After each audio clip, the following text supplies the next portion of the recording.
Hello everyone, myself Vishal Bhanushali. Currently, I am studying first year student at AIMS. आज इस video में AIIMS nursing 2025 का AIIMS Delhi के लिए एक्सपेक्टेड कट ऑफ क्या रहेगा उसके बारे में डिस्कशन करेंगे। तो मैंने यहाँ पे 22, 23 एंड 24 का category wise and round wise proper trends जो रहे, जो लास्ट क्लोजिंग रैंक रहा है वो मैंने एक्सपेक्ट किया होगा। एक इंपॉर्टेंट बात ये है कि कोई भी काउंसलिंग होता है उसमें आपके लिए रैंक ज्यादा इंपॉर्टेंट होता है ना कि मार्क्स। रिसेंटली आपका जो रिजल्ट आया उसमें आपके मार्क्स परसेंटेज में दिए हुए हैं, बट आप उसको कट ऑफ के लिए रिलेट नहीं कर सकते बिकॉज क्लोजिंग रैंक हमारे लिए इंपॉर्टेंट होता है।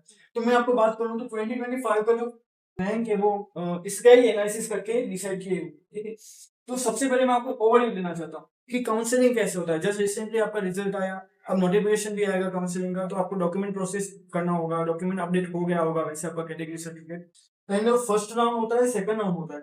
फर्स्ट राउंड के टाइम आपको प्रेफरेंसेस बनाना होता है, जो आपको बाद में काउंसलिंग होता है, आपको सीट मिलता है, आपको वहां पे जाके रिपोर्टिंग करना होता है एंड आप फर्दर प्रोसेस आप अगर ऑपरेशन करते हैं सेकंड राउंड के लिए तो आपका सेकंड राउंड का भी काउंसलिंग होता है। अब जब ऐसा होता है कि सेकंड राउंड के बाद भी वैकेंट सीट का डेटा निकलता है, ये ऑइम्स में इतनी वैकेंट सीट्स है, तो उसका वैकेंट सीट का हमें एनालिसिस करना होता है। फर्दर हमें ओपन राउंड में पार्टिसिपेट करना, ओपन राउंड का पार्टिसिपेट करना भी बहुत इंपॉर्टेंट होता है बिकॉज कई बार ज्यादा रैंक पे भी आपको एम्स दिल्ली तक मिल सकता है ओपन राउंड की वजह से, ठीक है। और हमारी जो काउंसलिंग होती है इस सब राउंड्स में होती है। अब मैं आपको क्लोजिंग रैंक बताता हूँ 22, 23, 24 ईयर वाइज बताता। तो बात करें 22 की तो अनरिजर्व में 37 सीट्स थी और उसका फर्स्ट राउंड में 100 पे क्लोज हुआ था। सेकंड राउंड में 278 पे क्लोज हुआ था। उसके बाद वैकेंट सीट का डेटा निकला था जिसके हिसाब से ओपन राउंड हुआ था, जिसमें 600 अराउंड 600 क्लोज हुआ था।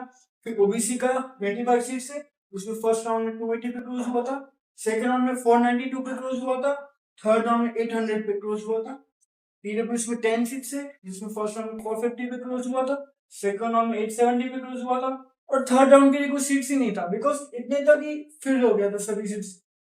एससी का 14 सीट्स है उसमें भी 700, 1950, 1310। फिर एसटी की 6 सीट्स है 3200, 2618। ऐसे 23 का है, 24 का है। अब एक ट्रेंड देखिए आप, ओबीसी में जो फर्स्ट राउंड था 280 था यहाँ पे, फिर ये कम होके 252 हुआ और कम होके 226 हुआ और कम होके हम एनालिसिस करने के हिसाब से 150 टू 180 हम एक्सपेक्टेड बता सकते हैं। अब मैं बात करूं 2025 की एक्सपेक्टेड, तो हमारे अनरिजर्व में 38 सीट्स है। तो फर्स्ट राउंड के लिए हम ये मान सकते हैं कि 60 रैंक है वो हमारा कट ऑफ रहेगा बिकॉज जो कम हुआ है उस हिसाब से हम ये अज्यूम कर सकते हैं, ठीक है। अब 60 रैंक हो या 60 रैंक से कम हो तो आप एम्स दिल्ली को एक्सपेक्ट कर सकते हैं कि आपको इस साल एम्स दिल्ली मिल सकते हैं नर्सिंग के लिए। सेकंड राउंड में 200 टू 230 का रैंक दे सकते हैं, ओबीसी में 26 है, फर्स्ट राउंड में 150 टू 180 का रेंज दे सकते हैं, सेकंड राउंड में 280 का हम दे सकते हैं एक्सपेक्टेड। ईडब्ल्यूएस में 10 सीट्स है, फर्स्ट राउंड में 180 का क्लोजिंग रेंज दे सकते हैं, सेकंड राउंड में 500 टू 550 का क्लोजिंग रेंज दे सकते हैं। एससी में 15 सीट्स है, फर्स्ट राउंड में 1000 टू 1100 का क्लोजिंग रेंज दे सकते हैं।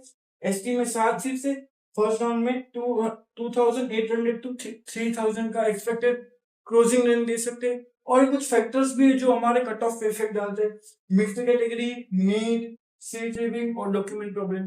तो बाकी जो एम्स है उन सबका प्रोसेस होता है, सबका हमारे पास एनालिसिस है वो काउंसलिंग के टाइम पे आएगा। अगले वीडियो में मिलते हैं, तब तक के लिए टाटा बाय।